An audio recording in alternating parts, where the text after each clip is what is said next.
Feliz y bendecido día, aprendiendo un curso de milagros. El secreto de la verdadera oración es olvidarte de las cosas que crees necesitar. Pedir algo específico es igual que ver el pecado primero y luego perdonarlo. Del mismo modo, al orar pasas por alto tus necesidades específicas, tal como las ves, y las dejas en manos de Dios. Ahí se convierten en los regalos que le haces, pues le dicen que no antepondrás otros dioses a Él, ni que quieres otro amor que el suyo. Este libro es un comienzo, no un final.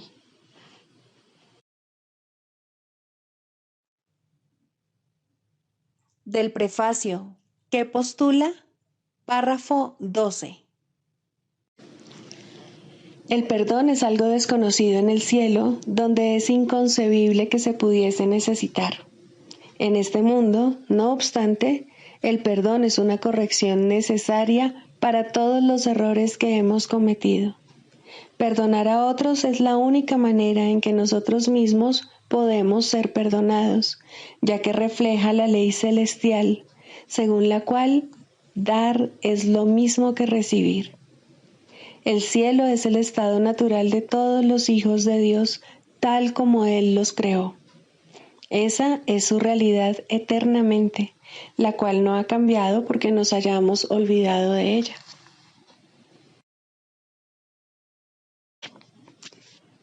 Introducción. Este es un curso de milagros. Es un curso obligatorio. Solo el momento en que decides tomarlo es voluntario. Tener libre albedrío no quiere decir que tú mismo puedas establecer el plan de estudios. Significa únicamente que puedes elegir lo que quieres aprender en cualquier momento dado. Este curso no pretende enseñar el significado del amor, pues eso está más allá de lo que se puede enseñar. Pretende, no obstante, despejar los obstáculos que impiden experimentar la presencia del amor, el cual es tu herencia natural. Lo opuesto al amor es el miedo, pero aquello que todo lo abarca no puede tener opuestos. Este curso puede, por lo tanto, resumirse muy simplemente de la siguiente manera. Nada real puede ser amenazado. Nada irreal existe. En esto radica la paz de Dios.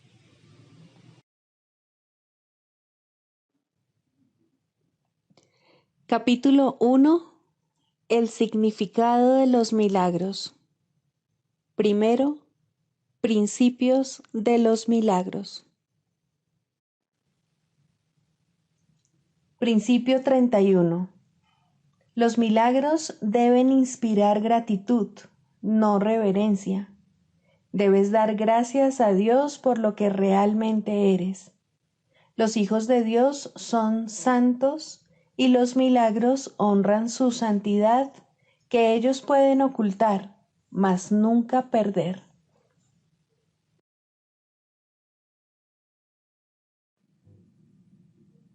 Capítulo 4. Las ilusiones del ego.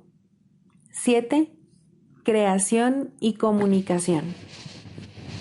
Está claro que si bien el contenido de cualquier ilusión particular del ego es irrelevante, su corrección es más útil dentro de un contexto específico. Las ilusiones del ego son muy concretas, aunque la mente es naturalmente abstracta. Parte de la mente, no obstante, se vuelve concreta al dividirse. La parte concreta cree en el ego, porque el ego depende de lo concreto. El ego es aquella parte de la mente que cree que lo que define tu existencia es la separación. Lo único que el ego percibe es un todo separado, desprovisto de las relaciones que presupone el estado de ser. El ego, por lo tanto, está en contra de la comunicación, excepto cuando se utiliza para establecer separación en vez de para abolirla. El sistema de comunicación del ego se basa en su propio sistema de pensamiento, al igual que todo lo demás que él impone. Su comunicación está controlada por la necesidad que tiene de protegerse e interrumpirá la comunicación siempre que se sienta amenazado. Esta interrupción es una reacción hacia una o varias personas determinadas. El carácter específico de la manera de pensar del ego da lugar, entonces, a generalizaciones falsas que no son realmente abstractas en absoluto. El ego simplemente responde de ciertas formas específicas a todo lo que percibe como relacionado. El espíritu, en cambio, reacciona de la misma manera a todo lo que sabe que es verdadero y no responde en absoluto a nada más. Tampoco hace ningún esfuerzo por establecer lo que es verdad. Él sabe que lo único que es verdad es lo que Dios creó. El espíritu está en completa y directa comunicación con todos los aspectos de la creación, debido a que está en completa y directa comunicación con su Creador. Esta comunicación es la voluntad de Dios. Creación y comunicación son sinónimos. Dios creó a cada mente comunicándole su mente y estableciéndola así para siempre como un canal para su mente y su voluntad. Puesto que solo los seres que pertenecen a un mismo orden pueden realmente comunicarse, sus creaciones se comunican naturalmente con Él y como Él. Esta comunicación es perfectamente abstracta, ya que su aplicación es de una calidad universal y no está sujeta a ningún juicio, excepción o alteración. Dios te creó mediante esta comunicación y para ella. La mente puede distorsionar su propia función, pero no puede atribuirse a sí misma funciones que no le fueron dadas. Por eso es por lo que la mente no puede perder del todo la capacidad de comunicarse, aun cuando puede negarse a utilizarla en favor del estado de ser. Tanto la existencia como el estado de ser se basan en la comunicación. La existencia, sin embargo, es específica en cuanto a qué, cómo y con quién vale la pena entablar comunicación. El estado de ser carece por completo de estas distinciones. Es un estado en el que la mente está en comunicación con todo lo que es real. En la medida en que permitas que ese estado se vea coartado, en esa misma medida estarás limitando la idea que tienes acerca de tu propia realidad, la cual se vuelve total únicamente cuando reconoces a toda la realidad en el glorioso contexto de la verdadera relación que tiene contigo. Esa es tu realidad. No la profanes ni la rechaces. Es tu verdadero hogar, tu verdadero templo y tu verdadero ser. Dios, que abarca todo lo que existe, creó seres que lo tienen todo individualmente, pero que quieren compartirlo para así incrementar su gozo. Nada real puede incrementarse, excepto compartiéndolo. Por eso es por lo que Dios te creó a ti. La abstracción divina se deleita compartiendo. Eso es lo que significa la creación. Las preguntas qué, cómo y con quién son irrelevantes toda vez que la verdadera creación lo da todo, ya que solo puede crear a semejanza propia. Recuerda que la diferencia que hay entre tener y ser en la existencia, en el reino no existe. En el estado de ser, la mente siempre lo da todo. La Biblia afirma repetidamente que debes alabar a Dios.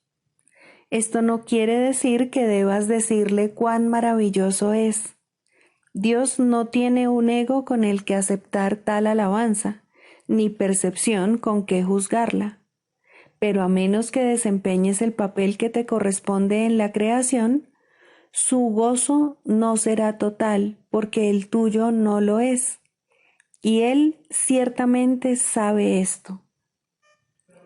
Lo sabe en su propio ser y en la experiencia que su ser tiene de la experiencia del Hijo. El constante fluir de su amor se obstruye cuando sus canales están cerrados y se siente solo cuando las mentes que Él creó no se comunican plenamente con Él. Dios ha salvaguardado tu reino, pero no puede compartir su gozo contigo hasta que no conozcas el reino con toda tu mente. La revelación no es suficiente porque es una comunicación de Dios hacia ti solamente. Dios no tiene necesidad de que se le devuelva la revelación, lo cual sería claramente imposible, pero sí desea que se transmita a otros. Esto no se puede hacer con la revelación en sí, pues su contenido no puede ser expresado, debido a que es algo sumamente personal para la mente que lo recibe. No obstante, dicha mente la puede extender a otras mentes, mediante las actitudes generadas por la sabiduría que se deriva de la revelación. Dios es alabado cada vez que una mente aprende a ser completamente servicial. Esto, sin embargo, es imposible a menos que también aprenda a ser completamente inofensiva, pues ambas creencias tienen que coexistir. Los que son verdaderamente serviciales son a su vez invulnerables porque no protegen a sus egos y, por lo tanto, nada puede hacerles daño. Su espíritu servicial es la manera en que alaban a Dios, y Él les devolverá las alabanzas que le hagan, porque ellos son como Él y pueden regocijarse juntos. Dios se extiende hasta ellos y a través de ellos, y cunde una gran alegría por todo el reino.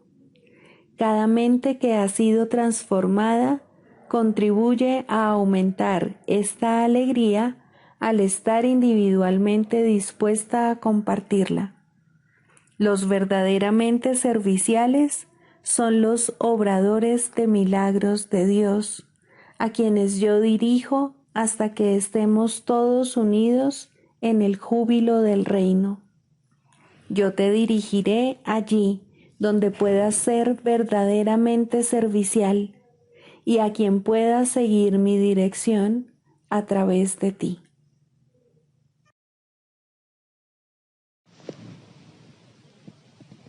Libro de ejercicios, lección 104. Busco únicamente lo que en verdad me pertenece. La idea de hoy continúa con el tema de que la dicha y la paz no son sueños vanos. Tienes derecho a ellos por razón de lo que eres. Te llegan procedentes de Dios, quien no puede dejar de darte lo que Él dispone. Pero primero tiene que haberse preparado un lugar donde recibir sus dones, pues estos no son bien acogidos por la mente que ha aceptado los regalos que ella misma fabricó allí donde solo a los de Dios les corresponde estar. Hoy queremos deshacernos de cuanto regalo inútil nosotros mismos hayamos fabricado y depositado ante el santo altar donde solo a los dones de Dios les corresponde estar. Sus dones son los que en verdad son nuestros. Sus dones son lo que heredamos desde antes de que el tiempo comenzara y los que seguirán siendo nuestros después de que el tiempo haya pasado a ser eternidad. Sus dones son los que se encuentran en nosotros ahora, pues son intemporales, y no tenemos que esperar a que sean nuestros. son nuestros hoy. Elegimos, por lo tanto, tenerlos ahora, sabiendo que al elegirlos en lugar de lo que nosotros mismos hemos fabricado, no estamos sino uniendo nuestra voluntad a la de Dios y reconociendo que ambas disponen lo mismo. Nuestros periodos de práctica más prolongados de hoy, los 5 minutos que cada hora le dedicaremos a la verdad para tu salvación, deben comenzar con lo siguiente. Busco únicamente lo que en verdad me pertenece, y la dicha y la paz son mi herencia. Deja a un lado entonces los conflictos mundanos que ofrecen otros regalos y otros objetivos que solo pueden perseguirse en un mundo de sueños y que se componen de ilusiones, de las cuales dan testimonio. Dejamos todo esto a un lado y, en su lugar, buscamos aquello que verdaderamente es nuestro cuando pedimos poder reconocer lo que Dios nos ha dado. Despejamos en nuestras mentes un santo lugar ante su altar, en el que sus dones de paz y felicidad son bien recibidos, y al que venimos a encontrar lo que Él nos ha dado. Venimos llenos de confianza hoy, conscientes de que lo que Él da es lo que en verdad nos pertenece, y ya no deseamos nada más, pues no hay nada más que en verdad nos pertenezca. De esta manera despejamos hoy el camino para Él al reconocer simplemente que su voluntad ya se ha cumplido y que la dicha y la paz nos pertenecen por ser sus eternos dones. No nos permitiremos perderlos de vista entre cada uno de los períodos en que venimos a buscarlos allí donde Él los depositó. Traeremos a la memoria el siguiente recordatorio tan a menudo como podamos. Busco únicamente lo que en verdad me pertenece. Lo único que quiero son los dones de dicha y paz de Dios.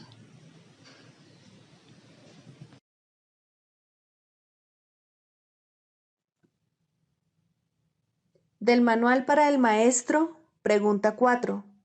¿Cuáles son las características de los maestros de Dios? 4. Mansedumbre.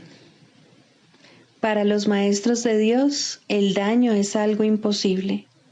No pueden infligirlo ni sufrirlo. El daño es el resultado de juzgar. Es el acto deshonesto que sigue a un pensamiento deshonesto. Es un veredicto de culpabilidad contra un hermano y por ende contra uno mismo. Representa el fin de la paz y la negación del aprendizaje. Demuestra la ausencia del plan de aprendizaje de Dios y el hecho de haber sido sustituido por la demencia.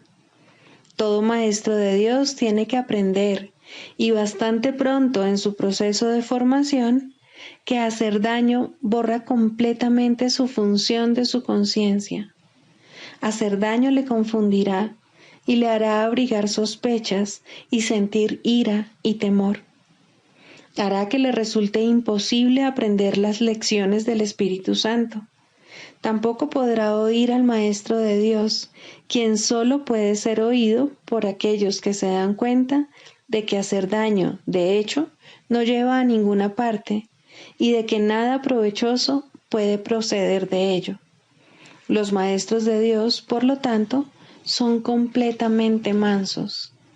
Necesitan la fuerza de la mansedumbre, pues gracias a ella, la función de la salvación se vuelve fácil. Para los que hacen daño, llevar a cabo dicha función es imposible. Pero para quienes el daño no tiene significado, la función de la salvación es sencillamente algo natural. ¿Qué otra elección sino esta tiene sentido para el que está en su sano juicio? ¿Quién, de percibir un camino que conduce al cielo, elegiría el infierno? ¿Y quién elegiría la debilidad que irremediablemente resulta de hacer daño cuando puede elegir la fuerza infalible, todo abarcante e ilimitada de la mansedumbre? El poder de los maestros de Dios radica en su mansedumbre, pues han entendido que los pensamientos de maldad no emanan del Hijo de Dios ni de su Creador. Por lo tanto, unen sus pensamientos a aquel que es su fuente, y así su voluntad, que siempre fue la de Dios, queda libre para ser como es.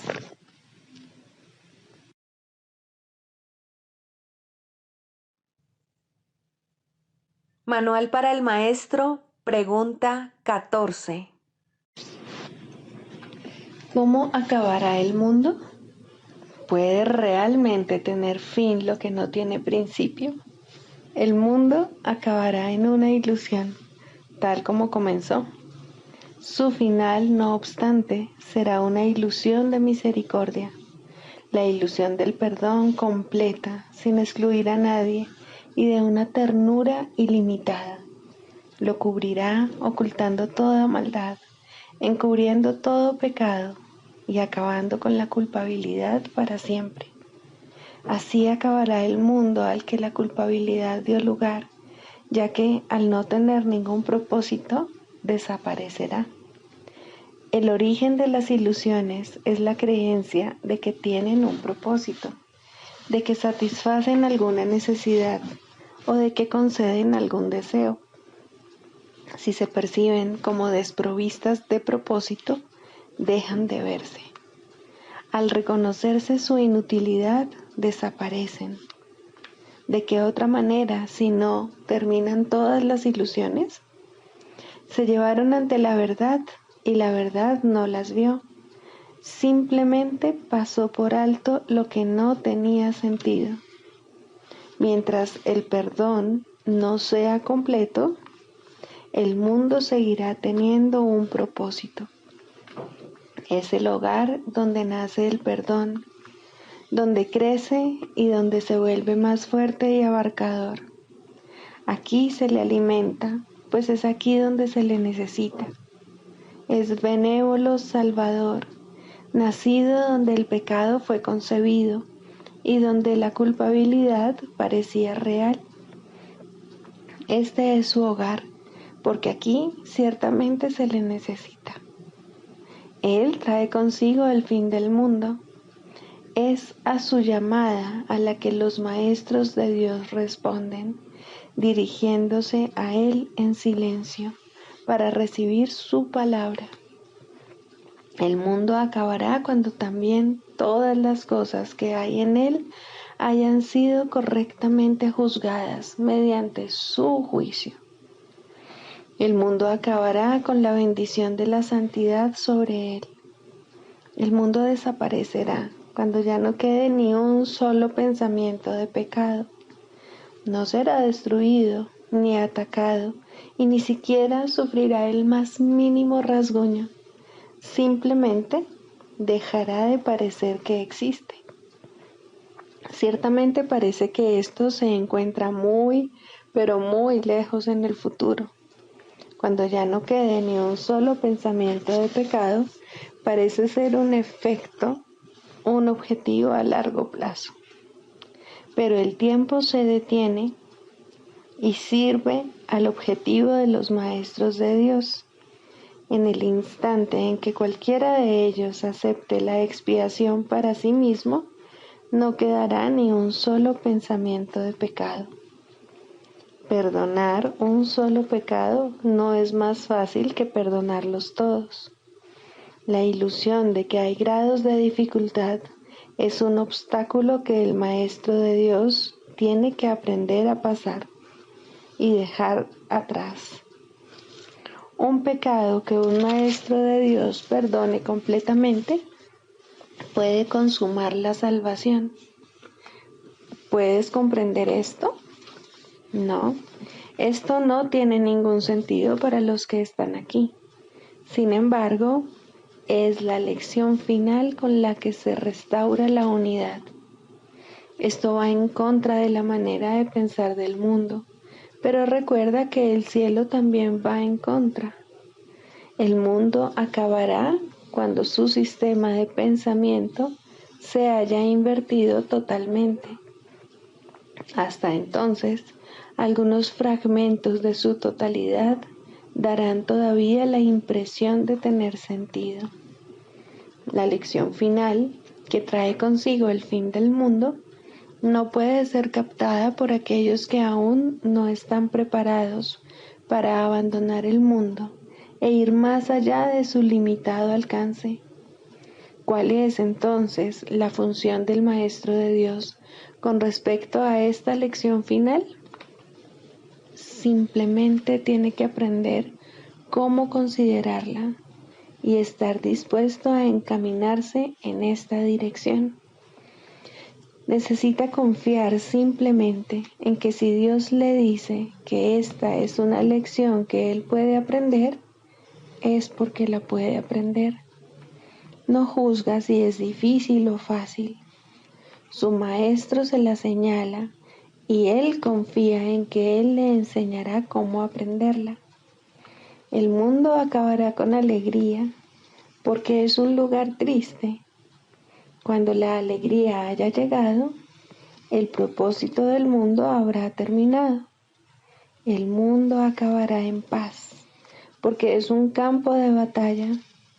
Cuando la paz haya llegado, ¿qué propósito podrá tener el mundo? El mundo acabará entre risas, porque es un valle de lágrimas. ¿Quién puede seguir llorando allí donde hay risa? Y solo el completo perdón da lugar a todo esto para bendecir al mundo. El mundo partirá en bendiciones, pues no acabará como comenzó. Convertir el infierno en cielo es la función de los maestros de Dios, porque lo que enseñan son lecciones que reflejan al cielo.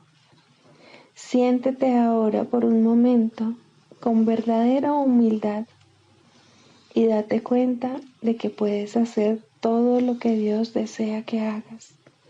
No seas arrogante, ni digas que no puedes aprender su programa de estudios. Su palabra afirma lo contrario.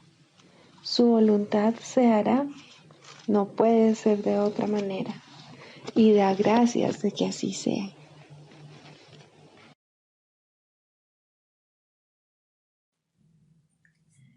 Manual para el maestro. Clarificación de términos. 4. La percepción verdadera, el conocimiento. El mundo que ves no es más que la ilusión de un mundo. Dios no lo creó, pues lo que Él crea tiene que ser tan eterno como Él. En el mundo que ves, no obstante, no hay nada que haya de perdurar para siempre. Algunas cosas durarán en el tiempo algo más que otras, pero llegará el momento en el que a todo lo visible le llegue su fin. Los ojos del cuerpo no son, por lo tanto, el medio a través del cual se puede ver el mundo real, pues las ilusiones que contemplan solo pueden conducir a más ilusiones de la realidad. Y eso es lo que hacen, pues todo lo que los ojos del cuerpo ven no solo no ha de durar, sino que además se presta a que se tengan pensamientos de pecado y culpabilidad. Todo lo que Dios creó, por otra parte, está por siempre libre de pecado y por ende, por siempre libre de culpabilidad. El conocimiento no es el remedio para la percepción falsa, puesto que al proceder de distintos niveles jamás pueden encontrarse. La única corrección posible para la percepción falsa es la percepción verdadera. Esta no perdurará, pero mientras dure, su propósito será sanar. La percepción verdadera es un remedio que se conoce por muchos nombres. El perdón, la salvación, la expiación y la percepción verdadera son todos una misma cosa. Son el comienzo de un proceso cuyo fin es conducir a la unicidad que los trasciende a todos. La percepción verdadera es el medio por el que se salva al mundo de las garras del pecado, pues el pecado no existe. Y esto es lo que la percepción verdadera ve. El mundo se yergue como un sólido muro ante la faz de Cristo, pero la percepción verdadera lo ve solo como un frágil velo, tan fácil de descorrer que no podría durar más de un instante. Por fin se ve el mundo tal como es, y ahora no puede sino desaparecer, pues en su lugar ha quedado un espacio vacío que ha sido despejado y preparado. Donde antes se percibía destrucción, aparece ahora la faz de Cristo, y en ese instante el mundo queda olvidado, y el tiempo acaba para siempre al disolverse el mundo en la nada de donde provino. Un mundo perdonado no puede durar mucho. Era la morada de los cuerpos, pero el perdón mira más allá de ellos. En eso radica su santidad. Así es como sana. El mundo de los cuerpos es el mundo del pecado, pues sólo si el cuerpo existiese sería posible el pecado. El pecado acarrea culpabilidad tan irremediablemente como el perdón acaba con ella. Y una vez que ha desaparecido todo rastro de culpabilidad, ¿qué queda que pueda seguir manteniendo al mundo separado y fijo en su lugar? Pues la idea de lugar habrá desaparecido también junto con el tiempo. El cuerpo es lo único que hace que el mundo parezca real, pues, al ser algo separado, no puede permanecer donde la separación es imposible. El perdón prueba que es imposible porque no lo ve, y lo que entonces pasas por alto deja de ser comprensible para ti, tal como una vez estabas seguro de su presencia. Este es el cambio que brinda la percepción verdadera. Lo que antes se había proyectado afuera, ahora se ve adentro, y ahí el perdón deja que desaparezca. Ahí se establece el altar al Hijo, y ahí se recuerda a su Padre. Ahí se llevan todas las ilusiones ante la verdad y se depositan ante el altar.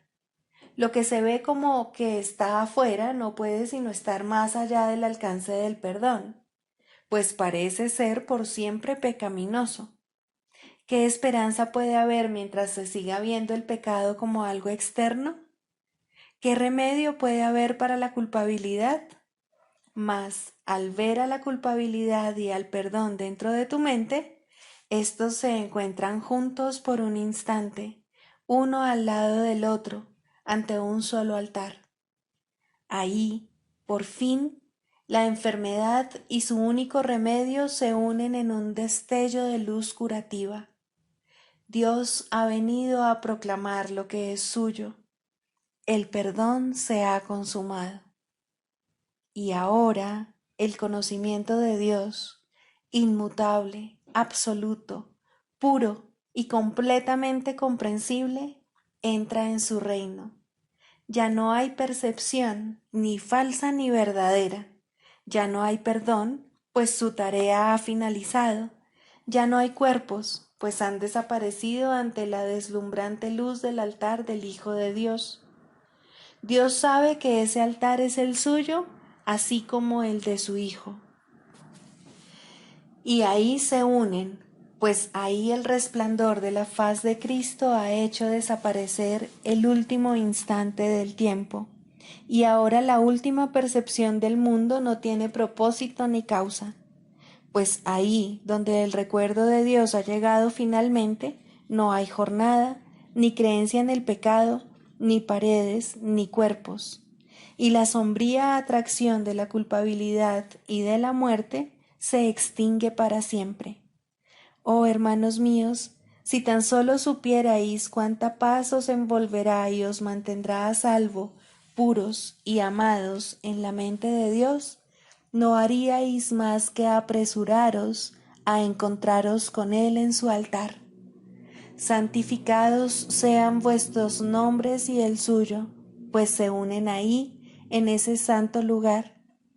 Ahí Él se inclina para elevaros hasta Él, liberándoos de las ilusiones para llevaros a la santidad, liberándoos del mundo para conduciros a la eternidad, liberándoos de todo temor y devolviéndoos al amor.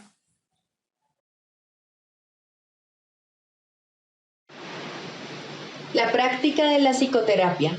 Segundo, ¿es la psicoterapia una profesión? Estrictamente hablando, la respuesta es no. ¿Cómo podría considerarse exclusiva una profesión que todo el mundo desempeña? ¿Qué límites podría imponerse a una interacción en la que cada quien es a la vez paciente y terapeuta en toda relación en la que forma parte? Sin embargo, desde un punto de vista práctico, se puede decir que hay algunas personas que se dedican fundamentalmente a alguna u otra forma de curación como su tarea principal. Y es a ellos a los que un gran número de personas acude en busca de ayuda. Esa es, en efecto, la práctica de la terapia. Ellos son, por consiguiente, los ayudantes oficiales. Están dedicados a satisfacer ciertas clases de necesidad en sus actividades profesionales, aunque pueden ser maestros mucho más capaces fuera de ellas. Ellos no necesitan, evidentemente, pautas específicas, pero se les puede pedir que utilicen ciertas aplicaciones de los principios generales que rigen la curación. En primer lugar, el terapeuta profesional se encuentra en una disposición idónea para demostrar que no hay grados de dificultad en la curación. No obstante, para poder hacer esto, necesita un adiestramiento especial, puesto que el aprendizaje mediante el cual se convirtió en terapeuta probablemente le enseñó poco o nada acerca de los verdaderos principios de la curación. De hecho, probablemente le enseñó cómo imposibilitarla. La mayoría de las enseñanzas del mundo siguen un programa de estudio en cómo juzgar con miras a hacer del terapeuta un juez. Más aún de esto, se puede valer el Espíritu Santo y a la menor invitación lo hará. El sanador no sanado puede ser arrogante, egoísta, indiferente e incluso deshonesto. Puede no estar interesado en la curación como su meta principal, pero algo le sucedió. No importa cuán leve pudo haber sido, ni cuán equivocada la dirección que pudo haber elegido cuando decidió ser un sanador. Ese algo es suficiente. Tarde o temprano, ese algo despuntará y crecerá. Un paciente tocará su corazón y el terapeuta silenciosamente le pedirá ayuda. Ha encontrado un terapeuta para sí mismo. Le ha pedido al Espíritu Santo que entre en la relación y la sane. Ha aceptado la expiación para sí mismo. Se dice que Dios contempló todo lo que había creado y lo declaró bueno. No, Él lo declaró perfecto, y así fue. Y como sus creaciones no cambian y son eternas, así es ahora.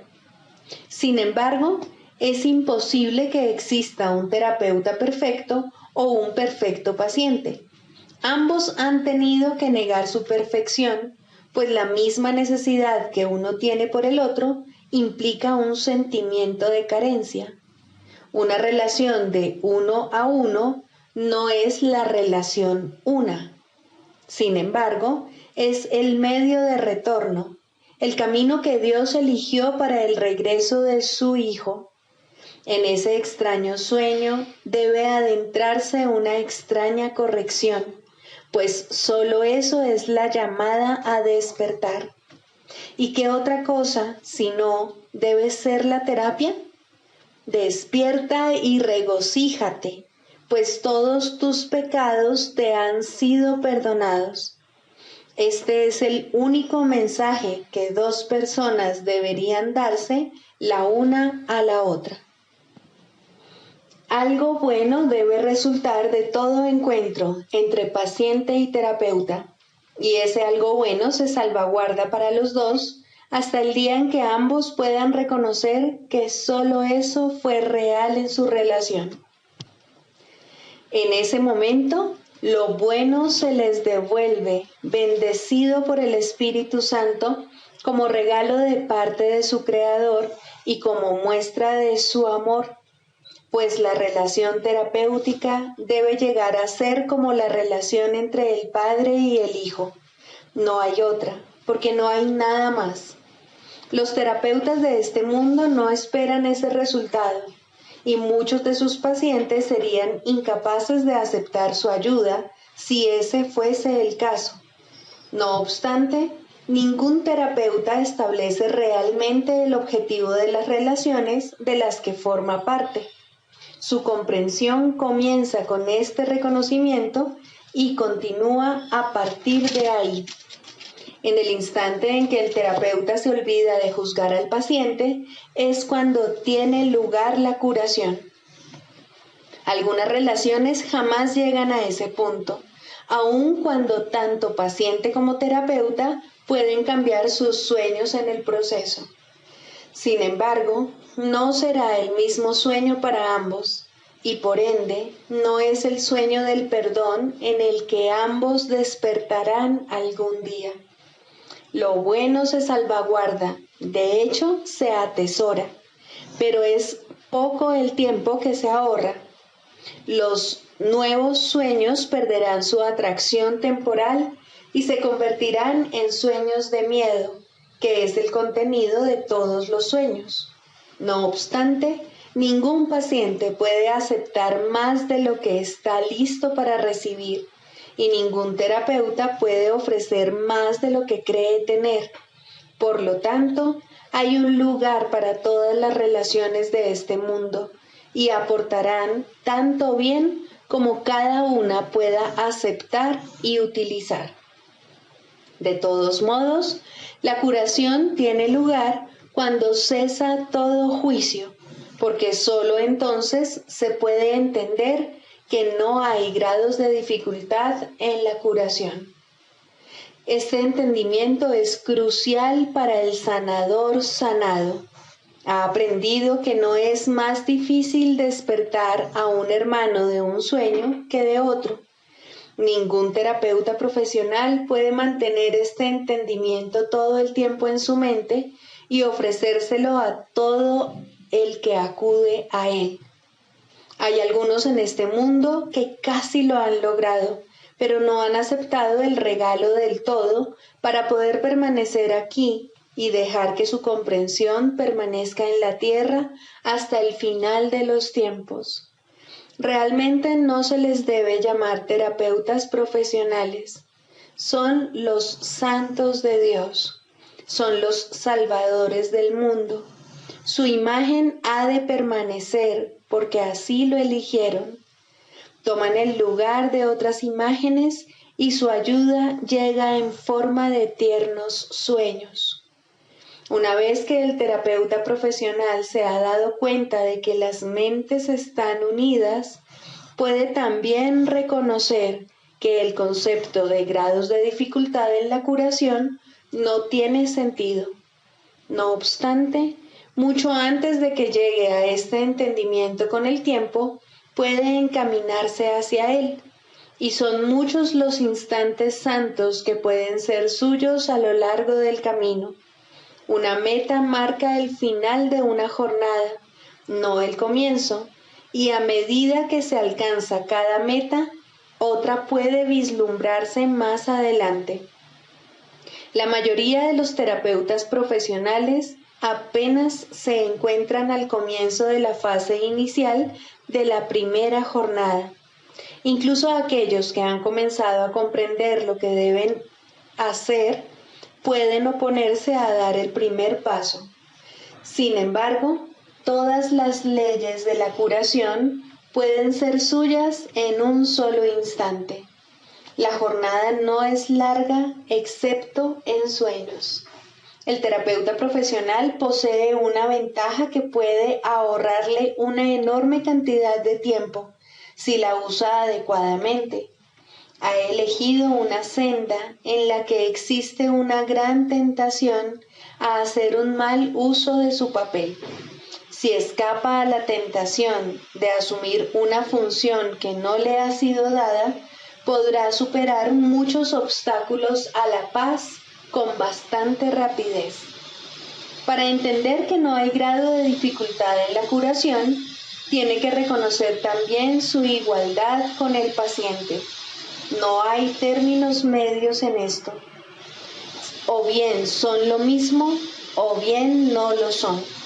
Los intentos de los terapeutas de transigir con respecto a esto son extraños en verdad. Algunos utilizan la relación únicamente con el fin de coleccionar cuerpos para que les rindan culto en sus santuarios y ven esto como una curación.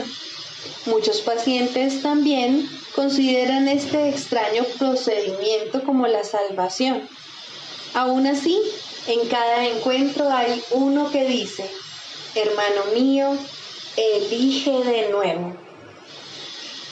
No olvides que cualquier forma de especialismo debe ser defendida y lo será. El terapeuta que camina sin defensas dispone de la fortaleza de Dios, pero el terapeuta que anda a la defensiva ha perdido de vista la fuente de su salvación. Él ni ve ni oye. ¿Cómo puede entonces enseñar?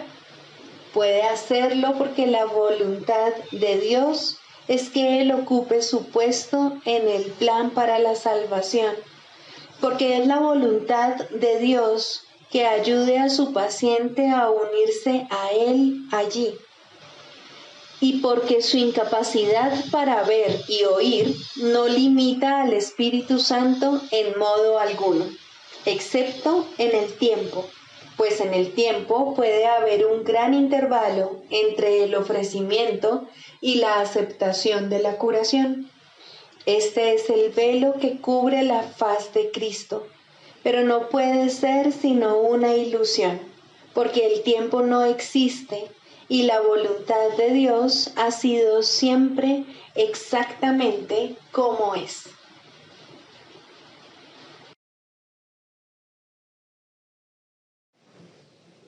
El canto de la oración. Tercero, la separación en contraposición a la unión. La falsa curación sana al cuerpo en parte, pero nunca de forma total. Sus metas separadas se pueden apreciar claramente en esto, pues no elimina la maldición del pecado que yace sobre él. Por consiguiente, todavía engaña. No es realizada por uno que comprende que el otro es exactamente igual que él, pues esto es lo que hace posible la verdadera curación. Cuando es falsa, hay un poder que uno de ellos posee que no ha sido otorgado a ambos por igual. En esto se muestra la separación, y con eso se pierde el significado de la verdadera curación y surgen ídolos para opacar la unidad que es el Hijo de Dios. Curar para separar puede parecer una idea extraña. Sin embargo, lo mismo se puede decir de toda forma de curación basada en cualquier tipo de desigualdad. Esas formas pueden sanar el cuerpo y, de hecho, generalmente se limitan a eso. Alguien sabe más, se ha adiestrado mejor o es quizás más talentoso y sabio. Por lo tanto, Puede curar a alguien que se encuentra por debajo de él y bajo su amparo. El cuerpo se puede curar de esta manera porque en sueños la igualdad no puede ser permanente. El sueño se compone de modificaciones y cambios. Curarse parece consistir en encontrar a alguien más sabio, quien, mediante sus artificios y conocimientos, lo consiga. Alguien sabe más. Esta es la frase mágica por medio de la cual el cuerpo parece ser el objeto de la curación, tal como el mundo la concibe. Y a este alguien más sabio, el otro se dirige para beneficiarse de su conocimiento y habilidad, para encontrar en él remedio para su dolor. ¿Cómo puede ser eso? La verdadera curación no puede proceder de una desigualdad asumida, que posteriormente se acepta como la verdad y luego se usa para ayudar a sanar a los heridos y calmar la mente que sufre de la agonía de la duda. ¿Existe entonces un papel que uno pueda jugar en la curación para ofrecer ayuda a otro? Desde la arrogancia, la respuesta tiene que ser no, pero desde la humildad, ciertamente hay un lugar para los que quieren ayudar. Es como el papel del que ayuda en la oración, que deja que el perdón sea aquello para lo que se concibió. No te consideras el portador del don especial que da lugar a la curación. Lo único que tienes que hacer es reconocer tu unidad con el que está pidiendo ayuda, pues en esta unidad desaparece su sentido de separación, que es lo que lo enfermó. No tiene sentido administrar remedio alguno, excepto allí donde radica la fuente de la enfermedad, pues de otra manera nunca podría curarse verdaderamente. Sanadores los hay, pues son hijos de Dios que reconocen su fuente y comprenden que todo lo que su fuente crea es uno con ellos. Ese es el remedio que brinda alivio infalible. Ese es el remedio que seguirá bendiciendo por toda la eternidad. No cura solo en parte, sino totalmente y para siempre. Ahora la causa de toda dolencia se ha puesto al descubierto totalmente como es, y en ese lugar se halla ahora escrita la santa palabra de Dios. La enfermedad y la separación deben curarse por el amor y la unión. Nada más puede curar tal como Dios estableció la curación. Sin Él no hay curación, pues sin Él no hay amor. Solo la voz de Dios puede decirte cómo curar. Escucha y nunca dejarás de ofrecer su amoroso remedio a quienes Él te envía para dejar que Él los sane y para bendecir a todos aquellos que colaboran con Él en nombre de la curación. El cuerpo sanará porque la causa de su enfermedad ha desaparecido y ahora, al no tener causa alguna, no puede volver a presentarse en otra forma. Tampoco se temerá a la muerte, porque se ha comprendido lo que es. Aquel que verdaderamente se ha curado no tiene miedo, pues el amor ha entrado allí donde antes había ídolos, y el miedo ha cedido finalmente ante Dios.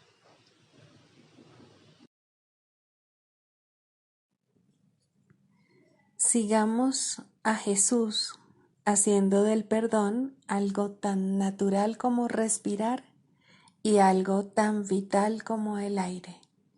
Amén.